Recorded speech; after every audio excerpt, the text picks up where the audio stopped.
It's the largest piece of Mars ever found on Earth. It sold for more than $5 million. Now Niger says it was stolen. Here's why the country is investigating the sale of this extraordinary space rock.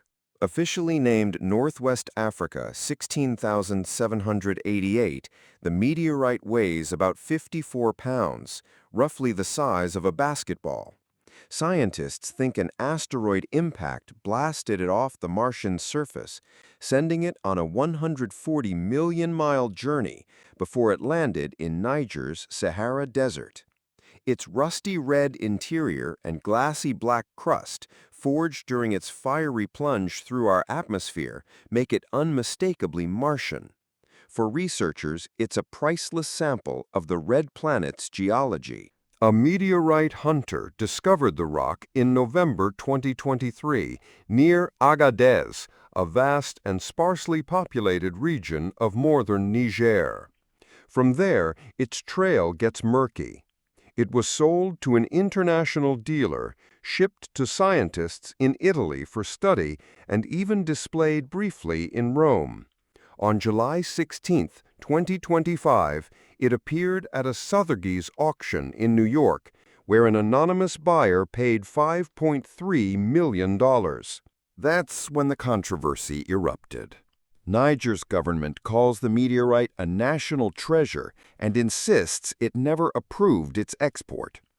Officials say they received none of the sale proceeds and liken the rock's path to illicit international trafficking. In response, President Abdulrahman Tiani has suspended all exports of meteorites and precious stones while authorities investigate. Sotheby's counters that the meteorite left Niger in line with all relevant international procedures and that its documentation is complete. The dispute, however, sits in a legal gray area. Niger's heritage laws protect cultural and natural resources, but don't mention meteorites explicitly, creating a possible loophole.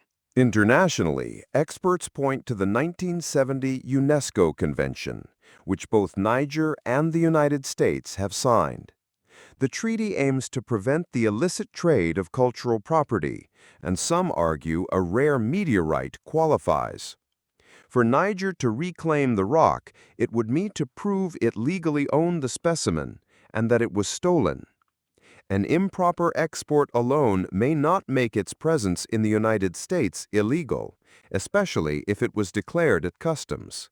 Beyond the courtroom, the case spotlights a booming trade across the Sahara. Dry desert conditions preserve space rocks, and hunters can earn life-changing sums. Yet much of this market operates informally, slipping through regulatory cracks. What happens next could set an important precedent. Who owns the fragments of other worlds that land on ours? The person who finds them? The country where they fall? Or humanity at large?